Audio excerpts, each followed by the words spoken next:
Hello, everybody, and in an astonishing turn of events, and I really do mean astonishing, we have discovered that over the last several years, in the links to this scandal revolving PPE, mostly because of one lady, although we'll get to her in a moment, it appears as if the worm, as they say, is finally starting to turn because quite a lot of heads have been raised in regards to the amount of money that, quite frankly, she was meant to have paid back years ago, and now it appears as if it's now crunch time. So let's look into this, shall we? Firm link to Tory peer Michelle Mone breached £122 million PPE contract, judge rules. While Baroness Mone's husband, Conservative MP Doug Barrowman, said the ruling was a travesty of justice, it was welcomed by a COVID-19 victims group and the Chancellor. So let's get to work, shall we? And so we can see here Rachel Rules welcomes the ruling on the PPE contracts. So, a company linked to Tory peer Baroness Michelle Mone breached a government contract of nearly £122 million to supply surgical gowns during the COVID-19 pandemic, the High Court has ruled. The £121.9 million sum, the price of the gowns, must now be repaid by the company, PPE Medpro. The Department of Health and Social Care, DHSC, brought the case saying it provided 25 million faulty, non-sterile gowns. This during a period where we were fighting a disease that was quite literally gripping the world by the throat.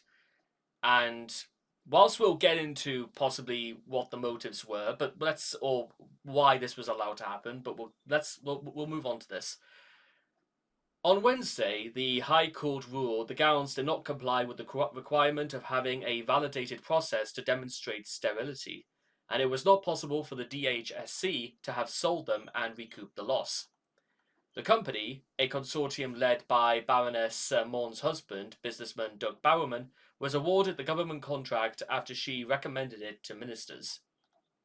As well as wanting to recover the costs of the deal, the government wanted to recoup the costs of transporting and storing the items, which it said amounted to an additional £8.6 million, though the High Court denied the latter request, saying the loss was not proved at trial.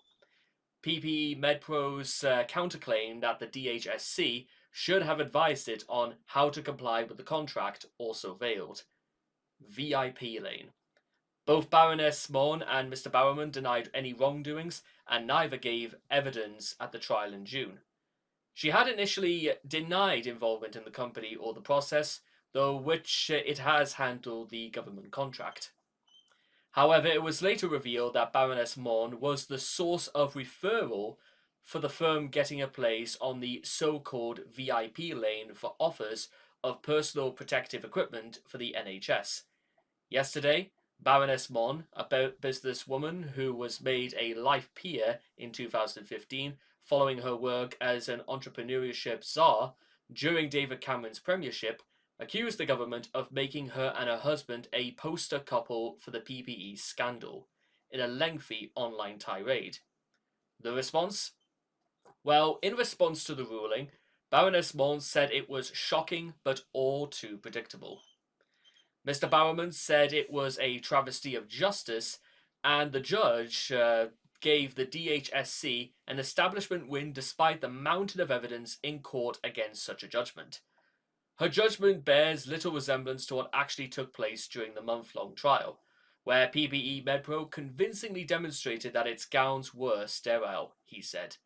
This judgment is a whitewash of the facts and shows that justice has been seen to be done, where the outcome was always certain for the DHSC and the government. This case was simply too big for the government to lose.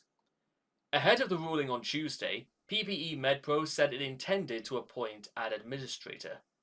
A spokesman for Mr. Barrowman has told Sky News the DHSC would have to negotiate with the administrators over the £121.9 million sum that is owed, but the backers of PPE Medpro have always tried to negotiate with DHSC and they're happy to engage. The news has been welcomed by Chancellor Rachel Reeves and COVID-19 bereaved families for Justice UK. We want our money back. We are getting our money back, and it will go where it belongs, in our schools, NHS and communities, Ms Reeves said. Profiteering and corruption during the pandemic cost lives, the families group said. Those responsible must be held to account. Now you can see that's sort of where the story ends, and this was something that I feel like was always going to be a very long time coming, because surely Barrowman and Mone must have realized a very long. There's no way anyone could have been allowed to get away with this, and for those who don't know, I worked all the way throughout the pandemic. I was a key worker, and I worked for 3 years, keeping a government building open all throughout even during the very worst parts of the pandemic, and points in the pandemic that were exasperated by Tory decision making, or rather last minute decision making. You may remember back in 2020 when Boris Johnson pretty much announced on the very, very last day, yes, everyone can go home or everyone can travel.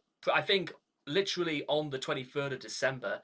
So Christmas Eve was so heavily backlogged with people standing about, waiting at Gatwick, waiting in lines in Heathrow.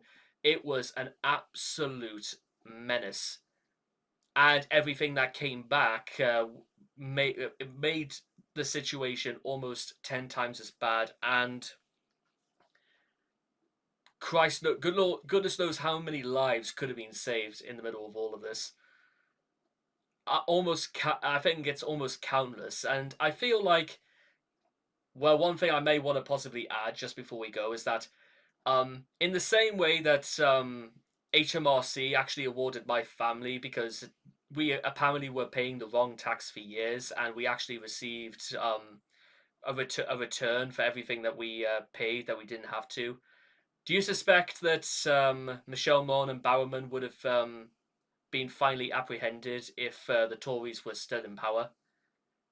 That's a very, very good question. And do you think this would have been the case even if Reform were even in power? Do you think they would have just let them off the hook? Somehow I think they would, don't you? But with all that being said and done, there we go, guys. I'm still waiting for my parade, but you know what? There we are. Justice, at least in one sense, has been done. Thank you.